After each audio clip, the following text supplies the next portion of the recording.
Assalamualaikum warahmatullahi wabarakatuh.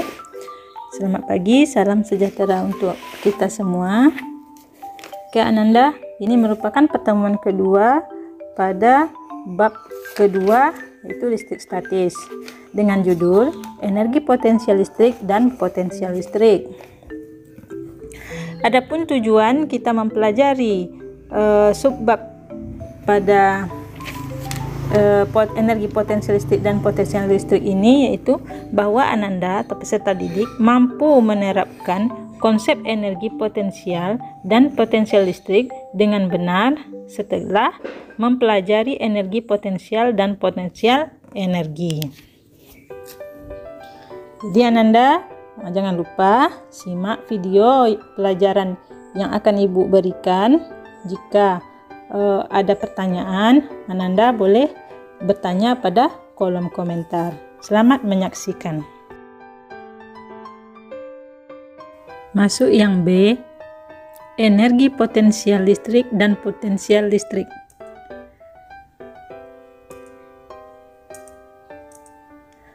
Ananda sudah mempelajari tentang gaya Coulomb dan kuat medan listrik pada pelajaran sebelumnya, karena berhubungan dengan energi potensial listrik dan potensial listrik. Sebelumnya Ananda melakukan praktikum mengamati gejala kelistrikan di rumah, yaitu dengan kelompoknya masing-masing. Ada tujuannya, yaitu yang pertama, mempelajari gejala kelistrikan yang terjadi pada suatu benda. Yang kedua, mengamati gambaran tentang energi potensial listrik. Yang pertama itu merupakan pelajaran yang awal kemarin pada bab 2. Alat dan bahan yaitu balon udara atau balon tiup atau sejenisnya, boleh memakai sisir atau roll dan lain-lainnya. Kedua, potongan kertas kecil. Ketiga, kain wol atau rambut. Yang keempat, air mengalir pada keran. Air mengalirnya kecil. Dan berikut cara kerjanya. 1. Siapkan balon dan potongan kertas kecil. Terus, tiup balon dan gosok pada rambut kering beberapa saat. Lalu, dekatkan pada potongan kertas kecil. Buatlah hasil praktikum. Seperti ini bentuk gambarnya, kira-kira seperti ini. Mungkin untuk gosokkan ke rambutnya agak lamalah sedikit. Berikut, siapkan balon dan kain wol. Terus gosokkan balon pada kain wol, lalu dekatkan pada pancaran air atau air yang mengalir dari keran. Buatlah hasil praktikumnya. Nih begini nanti gambarnya sampai berhasil. Jadi hasil praktikumnya, perhatikan gambar, maksudnya tabel. Nama benda tadi ada balon, rambut, kain wol, dan air keran. Terus tabel berikutnya, kolom berikutnya, apakah ada muatan? Jika ada, apa jenis muatannya? Yang kolom berikutnya, buat hasil apa? Hasil pengamatannya, apakah dia menarik, menolak, atau bagaimana? Terus pertanyaannya, 1. Apakah yang terjadi dengan potongan kertas kecil? Kedua, mengapa hal itu dapat terjadi? Ketiga, apakah benda tersebut memiliki muatan listrik? 4. Berdasarkan gejala cara kerja nomor 5, apakah terdapat energi yang membelokkan aliran air? Jika ada, energi apakah itu? Jelaskan. Oke. Pada subbab potensial dan potensial listrik ini ada beberapa judul. Yang pertama, energi potensial listrik. Yang kedua, potensial listrik. Yang ketiga, hukum kekekalan energi mekanik dalam medan elektrostatik. Masuk yang pertama, yaitu energi potensial listrik. Perhatikan gambar. Di gambar ada Ki B merupakan muatan sumber, Ki A awal, dan Ki A akhir itu merupakan muatan uji. Muatan uji nanti akan dipindahkan. Muatan uji Ki A mula-mula atau awal berada di titik awal yang berjarak R1 pada muatan sumber QB. Ini perhatikan R1-nya untuk QA awal ke muatan sumber R1. Berikut titik akhir, nih QA akhir berada pada jarak R2 dari muatan sumber. Berarti ada R1 dan R2. Dan keduanya itu dipengaruhi oleh gaya Coulomb. Muatan uji dipindahkan, ini muatan uji tadi A, dipindahkan dari titik awal ke titik akhir melawan gaya Coulomb, sehingga membutuhkan usaha untuk memindahkannya. Jadi memerlukan usaha untuk memindahkan ke Q akhir. Adapun usahanya, dan dulu juga kita sudah pelajari kelas 1 bahwa usaha itu W sama dengan F kali S atau delta S atau delta R. Maka sama juga dengan potensial listrik, W sama dengan F kali delta R cos theta. Karena sudut 180 dia garis lurus, nilainya 1, jadi usaha itu didapat K kali Q per delta R. Ingat, kita tahu bahwa gaya itu rumusnya K kali Q per delta R kuadrat. Karena delta R di bawah ada 1, di atas 1 bisa dicoret. Sehingga tinggal K kali Q per delta R. Ingat, delta R itu rumusnya R2 kurang R1. Jadi bisa kita pindahkan ke sebelah dengan menjadikan seper. Terus, usaha juga merupakan perpindahan energi. Maka, W sama dengan delta EP, kan perpindahan energi. Kita tahu bahwa delta itu EP2 kurang EP1. Maka keterangan dari yang rumus usaha tadi yaitu Joule, dan energi potensial satuannya juga Joule, muatan uji Coulomb, muatan sumber juga Coulomb, jarak yang kedua R2, jarak muatan uji kedua dengan muatan sumber, sedangkan R1 jarak muatan uji pertama dengan muatan sumber. 2. Potensial listrik. Potensial listrik adalah sebagai perubahan potensial persatuan muatan dengan persamaan. Kita tahu bahwa V ini adalah simbol dari potensial listrik, satuannya volt. Tadi katanya sebagai perubahan potensial, berarti energi potensial persatuan muatan dibagi Q. Atau kita balikkan juga bisa, rumusnya EP sama dengan Q aksen kali V. Terus kita tahu bahwa energi potensial itu rumusnya K kali Q kali Q per R. Sehingga Q atau muatan uji ini bisa dihapus. Maka dapatlah V atau potensial listrik itu K kali Q per R. Jika dia delta, maka dia merupakan beda potensial. Satuannya adalah volt. Beda potensial pada medan listrik dirumuskan V sama dengan min E kali delta S cos theta.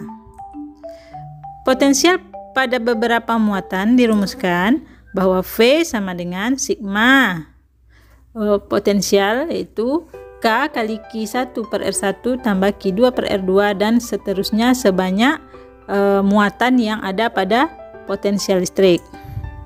Terus yang berikutnya, potensial pada beberapa benda itu ada pada tabel.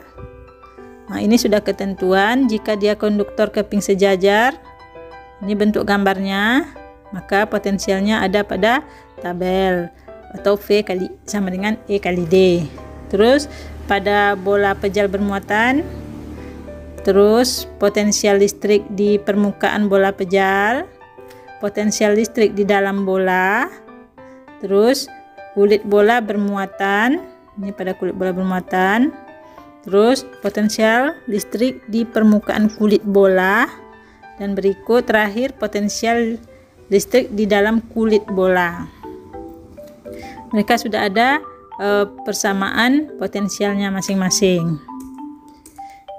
Yang ketiga, hukum kekekalan energi mekanik dalam medan elektrostatik. Jadi energi mekanik juga ada pada listrik.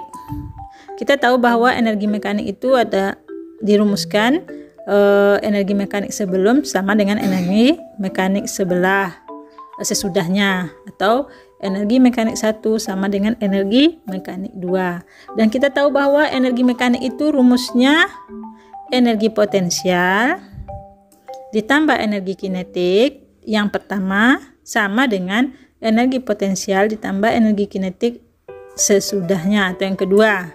Nah, kita tahu bahwa energi potensial pada elektrostatik itu Q kali V, karena tadi dah buat balikkan rumus.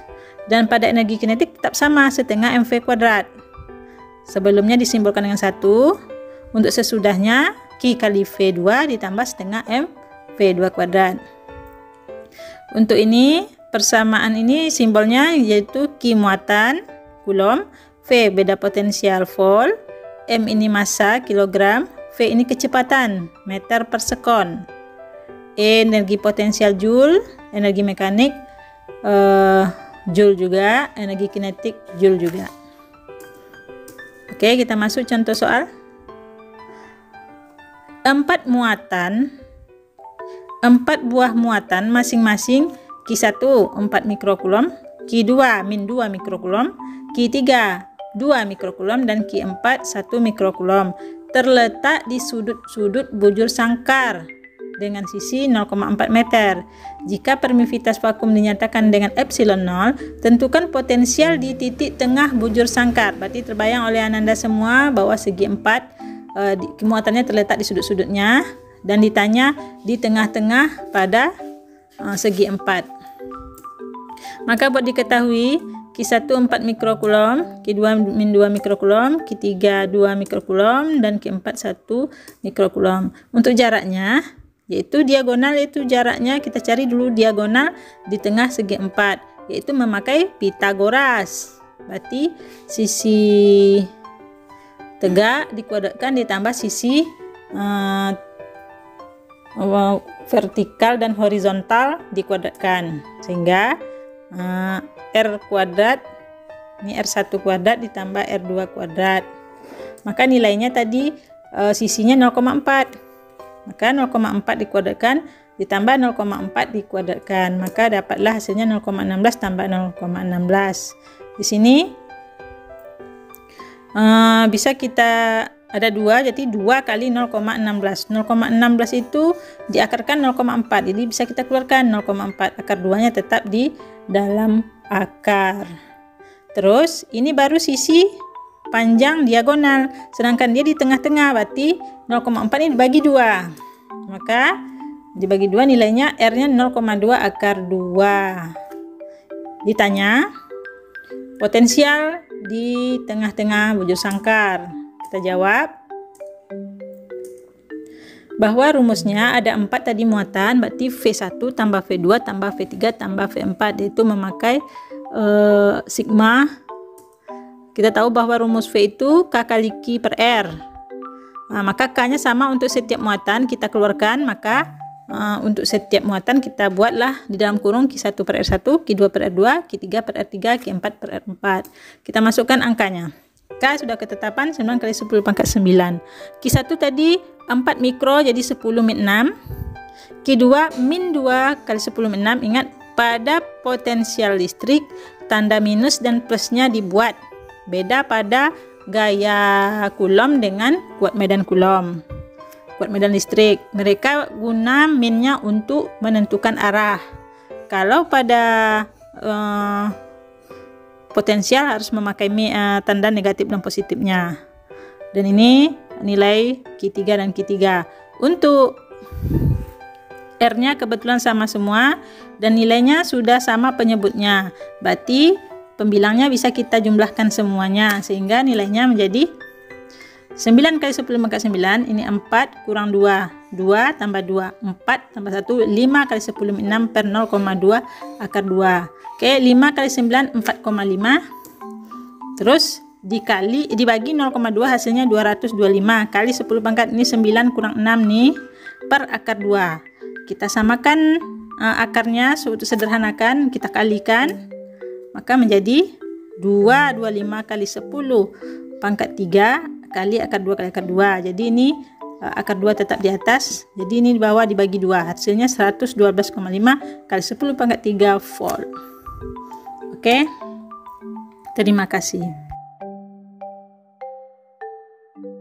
Demikianlah materi kita pada pertemuan kedua ini. Semoga Ananda bisa memahaminya dengan cermat. Jangan lupa Ananda buat resumenya dan latihan yang Ibu berikan agar Ananda lebih mudah menyelesaikan soal-soal yang berhubungan dengan energi potensial listrik ini. Untuk minggu kedepannya kita mempelajari tentang kapasitor. Jadi jangan lupa diperhatikan materi untuk akan datang.